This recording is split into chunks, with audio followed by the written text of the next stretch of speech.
There's a series of things that are, not necessarily specific to Cheval Blanc, but specific to any development that is along the coastline. You need to, what needs to be done is to, minimize visible light outside. And so if you have a lot of light inside your buildings, let's say if you have, big picture windows, and you might want a picture window so that you can look out during the daytime. But at night you don't need to look out. So ideally what should be done in any development would be, if you've got this, like a big picture window, once the sun has gone down, what they're doing in Australia now is they have automatic blinds that come straight down after sunset. So your guests can look out and they can look at the sunset, but once the sun goes down, it's dark out there. You can't see much. So you might as well close the windows and, close the curtains. And, in some of these developments, these modern developments, there's lots of air conditioning. So, you don't need to have your window open. It's kind of sealed. And so it's easy enough to put down blinds or curtains and block the light from coming out. And so for the guest inside, nothing changes inside because, they don't have anything to look out at. So if it's closed, it's no big deal. But it makes a huge difference to wildlife on the outside. Another issue is the quality of the light. Now, there are, certainly people do need light for safety purposes. Like you don't want people stumbling around in the dark. But mostly for that, you really want to just light up the pathways around a building. And that can be done by keeping your light low to the ground. So what we would advise against is any lights that are shining upwards. It's not a good idea because that's mostly decorative.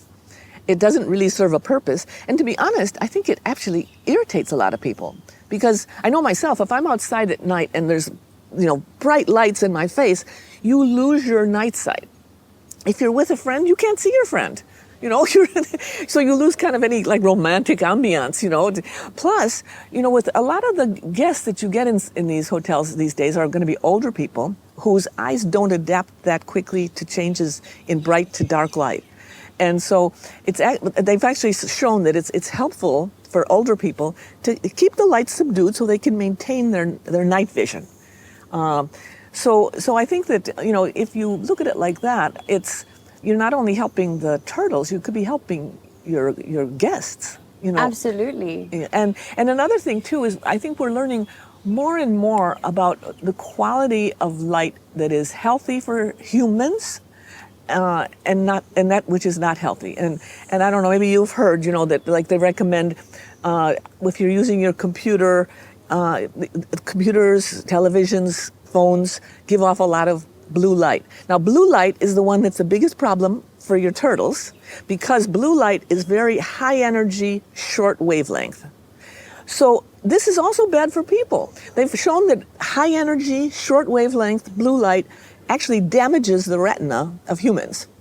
It also interferes with your circadian rhythms. So if you're on your kind of your day-night rhythms, like what time do you go to sleep, what time do you wake up, what time are you most energetic, this is all determined by the quality of light around you.